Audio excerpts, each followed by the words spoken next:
কুরআনের এমন একটা আয়াত যার অর্থ শতাব্দীর পর শতাব্দী ধরে একইভাবে ব্যাখ্যা করা হয়েছে, কিন্তু কি হবে যদি বলি সেই ব্যাখ্যার গোড়াতেই একটা বড় ভুল থাকতে পারে, আর তার সমাধানটা লুকিয়ে আছে মাত্র একটা শব্দে।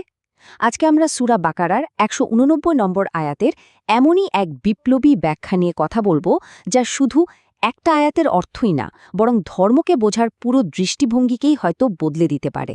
চলুন এই ভাষাগত রহস্যের গভীরে যাওয়া যাক। ধাঁধাটার শুরু কিন্তু ঠিক এখানেই। ভাবুন তো, প্রশ্ন করা হচ্ছে নতুন চাঁদ নিয়ে, অথচ উত্তর আসছে ঘর আর দরজা নিয়ে।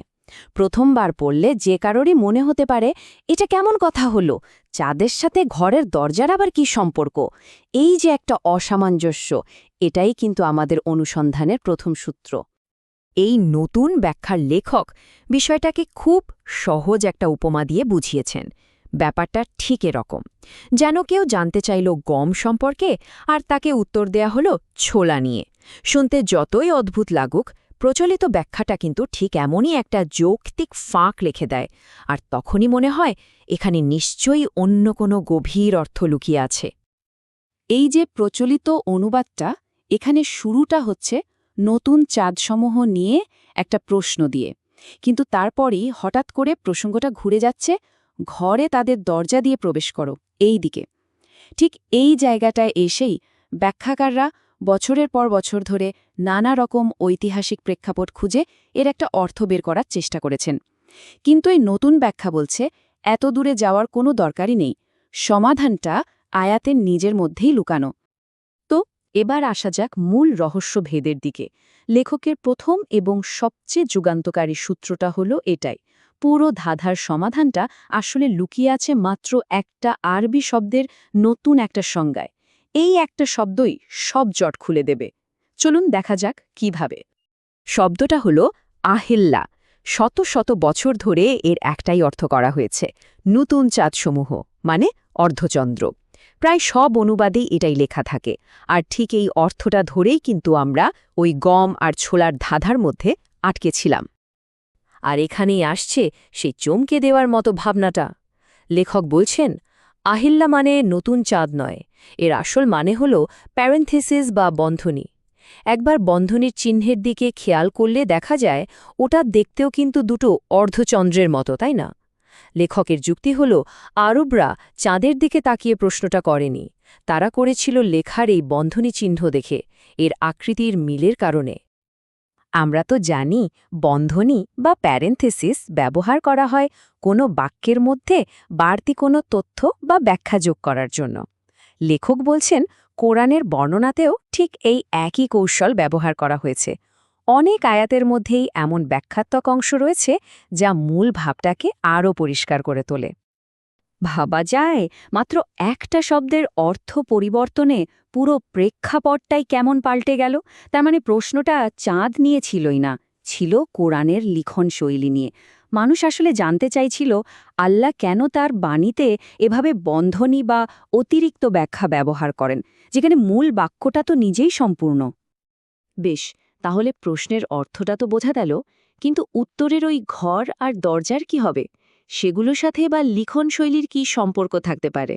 চলুন এবার কোডের পরের অংশটা ভাঙা যাক, দেখা যাক এই শব্দগুলোরও কোনো নতুন রূপক অর্থ আছে কিনা। লেখকের মতে এখানে আল বুয়ুত বা ঘর বলতে আসলে ইট পাথরের বাড়ি বোঝানো হয়নি, এটাও একটা রূপক। এই ঘর হল আসলে ধর্মের মৌলিক নীতি বা ফাউন্ডেশনাল প্রিন্সিপলস, মানে যেগুলোর ওপর পুরো ধর্মটা দাঁড়িয়ে আছে। তাহলে ঘরের পেছন দিক থেকে আসার মানে কি দাঁড়ায়? এর মানে হল এই মৌলিক নীতিগুলোকে শুধু ওপর থেকে ভাষাভাবে দেখা, মানে সারমর্ম না বুঝে শুধু বাহ্যিক নিয়মকানুন নিয়েই পড়ে থাকা। আর দরজা বা আবওয়াব, লেখক বলছেন এগুলোই হলো সেই মৌলিক নীতিগুলো বোঝার আসল পথ বা গেটওয়েজ। এগুলো সাধারণ দরজা নয়, এগুলো হলো ধর্মের গভীর জ্ঞানে ঢোকার প্রবেশদ্বার। কিন্তু এই প্রবেশদ্বারগুলো ঠিক কি? লেখকের মতে উত্তরটা আমাদের চোখের সামনেই আছে। এই প্রবেশদ্বারগুলো হলো পবিত্র কোরআনের ১১৪টি সূরা। প্রতিটি সূরাই ধর্মের মূলনীতি বোঝার জন্য এক একটা দরজা। এতক্ষণ তো আমরা ধাঁধার আলাদা আলাদা অংশগুলো দেখলাম। এবার সময় হয়েছে সবগুলোকে একসাথে জোড়া লাগানোর। চলুন দেখি এই নতুন শব্দার্থগুলো দিয়ে আয়াতটার সম্পূর্ণ ছবিটা ঠিক কেমন দাঁড়ায়। এবার দেখুন তো সবকিছু কেমন পরিষ্কার হয়ে গেল। প্রশ্ন ছিল বন্ধনী বা লিখন শৈলী নিয়ে, আর উত্তর এলো ধর্মের মৌলিক নীতিগুলোকে ভাষাভাবে নয়, বরং এর সমস্ত অধ্যায়ের দরজার মধ্যে দিয়ে প্রবেশ করে সঠিকভাবে গ্রহণ করো। সেই গমে আর ছোলার অসামঞ্জস্যতা আর কিন্তু নেই। প্রশ্ন আর উত্তরের মধ্যে এখন একটা নিখুঁত সংযোগ তৈরি হয়েছে। তার এই ব্যাখ্যার ফলে আয়াতটার অর্থ পুরোপুরি বদলে যাচ্ছে। এটার কোনো নির্দিষ্ট সময়ের একটা প্রথা নিয়ে বলা কথা থাকছে না, বরং এটা হয়ে উঠছে একটা চিরন্তন পথ নির্দেশিকা। কিভাবে ধর্মের বাহ্যিক নিয়মকানুনের খোলস ছেড়ে এর আত্মার গভীরে প্রবেশ করতে হয়। তাহলে এই পুরো বিশ্লেষণ থেকে আমাদের মূল টেকঅওয়ে বা শিক্ষণীয় বিষয়টা কি? লেখকের মতে এই আয়াতের বার্তাটা শুধু ১৪০০ বছর আগের জন্য নয়, বরং আজকের দিনের জন্য সমানভাবে প্রাসঙ্গিক। লেখকের ব্যাখ্যা অনুযায়ী আয়াতের মূল বার্তাগুলো হল, প্রথমত, না বুঝে শুধু নিয়মকানুন পালন করাটা অর্থহীন। দ্বিতীয়ত, ধর্মের সাথে একটা গভীর এবং সামগ্রিক সম্পর্ক গড়ে তোলাটা জরুরি।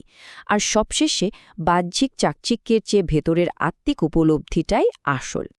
অর্থাৎ লেখকের মতে এই আয়াত আমাদের একটা স্পষ্ট পথ দেখাচ্ছে। প্রথম ধাপ ভাষা ধর্মচর্চা পরিহার করা, দ্বিতীয় ধাপ সরাসরি মূল নীতির দিকে মনোযোগ দেওয়া, আর তৃতীয় ধাপ কোরআনের সবকটি ১১৪টি প্রবেশদ্বার দিয়েই সেই জ্ঞানে পৌঁছানোর চেষ্টা করা, কোনো একটাকে উপেক্ষা না করে। আয়াতের শেষে যে বলা হয়েছে যাতে তোমরা সফল হতে পারো, এই নতুন ব্যাখ্যা অনুযায়ী সেই সফলতা শুধু কিছু আচার অনুষ্ঠান পালনের মধ্যে লুকিয়ে নেই। আসল সাফল্য তো তখনই আসবে যখন ধর্মের মূল আত্মাটাকে এর প্রতিটি অধ্যায় থেকে গভীরভাবে উপলব্ধি করা যাবে। অর্থাৎ জ্ঞানই এখানে সাফল্যের আসল চাবিকাঠি। শেষ পর্যন্ত এই পুরো আলোচনাটা আমাদের একটা মৌলিক প্রশ্নের সামনে এনে দাঁড় করায়, আর সেটা হলো একটা মাত্র শব্দের পুনর্বিবেচনা কিভাবে একটা ধর্মগ্রন্থের একটা অংশের অর্থ, তার প্রেক্ষাপট আর তার শিক্ষাকে একেবারে আমূল বদলে দিতে পারে। এটা আমাদের ভাষা এবং ব্যাখ্যার শক্তি নিয়ে নতুন করে ভাবতে বাধ্য করে।